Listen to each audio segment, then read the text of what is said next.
Hi everyone, আসসালামু আলাইকুম। আশা করি আপনারা সবাই ভালো আছেন। সো গত লেকচারে আমরা রিকোয়ার্ড অ্যাট্রিবিউট নিয়ে কথা বলেছি। সো আজকের লেকচারে আমরা মাল্টিপল নিয়ে কথা বলবো। অর্থাৎ মাল্টিপল অ্যাট্রিবিউট শুধুমাত্র কাজ করে ইনপুট টাইপ ইকুয়াল ইমেইল এবং ফাইলের ক্ষেত্রে। ইনপুট টাইপ ইকুয়াল ইমেইল এবং ইনপুট টাইপ ইকুয়াল ফাইল, এই দুইটার ক্ষেত্রে মাল্টিপল কাজ করে। ফর এক্সাম্পল আমি যদি বলি, অনেক ক্ষেত্রে আপনাদের মনে হতে পারে যে ইউজারের কাছ থেকে একটা না একের অধিক ইমেইল নিব, 2টা বা 3টা ইমেইল নিব একই ফিল্ডে এবং একই ইনপুট টাইপ ইকুয়াল ফাইল। এই ফিল্ডে আমি ইউজারের কাছ থেকে ফাইল 2টা 3টা বা 4টা ফাইল একসাথে আমি নিয়ে নিব।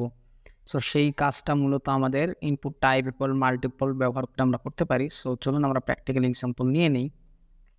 সো আমরা রিড অনলিটা তুলে দিচ্ছি, কারণ রিড অনলি থাকলে আমরা কোনো কাজ করতে পারবো না। মাল্টিপল দিলাম, দিয়ে সেভ করলাম। উপস, এখানে সামথিং বানানটা ভুল, তাই না?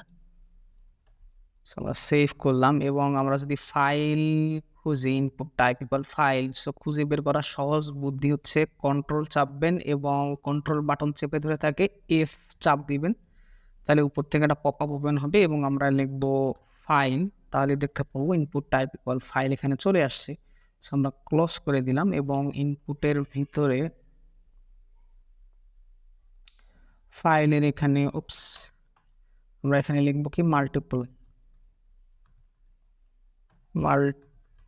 লিখে যদি সেভ করে যদি আমরা কোডটাকে রান করি,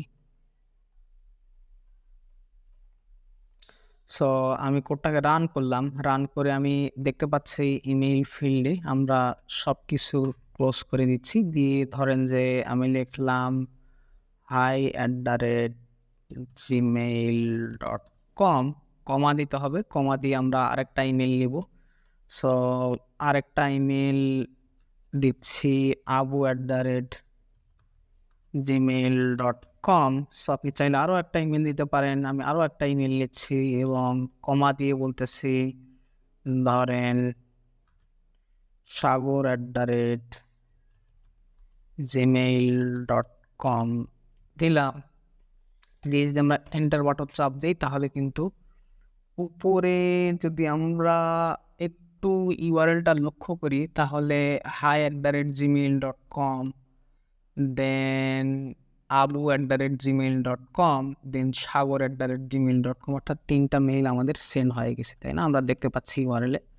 সো আমি যদি এখন চুজ ফাইলে আসি, যেহেতু ফাইলেও আমরা মাল্টিপল ব্যবহার করছিলাম, সো আমরা দেখি মাল্টিপল ফাইল আমরা চুজ করতে পারতেছি কিনা। যদি ক্লিক করি, ফর এক্সাম্পল আমি একটা যদি জুম করি,